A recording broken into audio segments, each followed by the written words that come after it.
اور وہ ستون نمبر 1 کیا؟ نماز. کس لیے؟ تاکہ بھول نہ جاؤ کہیں. 5 دفعہ دن رات میں نکلو اپنے کاروبار سے.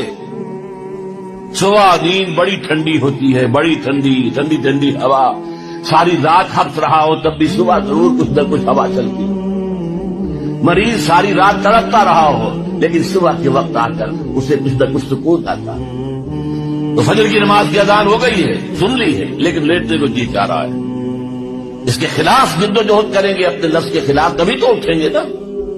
آؤ اٹھو، جاؤ مسجد میں. اللہ سے اپنا عہد جو ہے جو تم نے کیا ہوا ہے بندگی کا عہد، جاؤ تازہ کرو اسے. 4 رکعتوں میں 4 دفعہ کہو ایاک نعبد و ایاک نستعین، اے اللہ ہم تیری ہی بندگی کرتے ہیں، تو یہی سے مدد مانگتے ہیں. پھر تم دھندا کرو گے، کاروبار کرو گے، دفتروں میں جاؤ گے، پھر ظہر کے وقت پھر آ جاؤ مسجد میں، پھر عہد تازہ کرو. پھر کوئی تھوڑا سا قیلولہ کر لیا، کوئی تھوڑا سا آرام کر لیا، کچھ کھانا کھایا، پھر گئے اپنی دکان پر.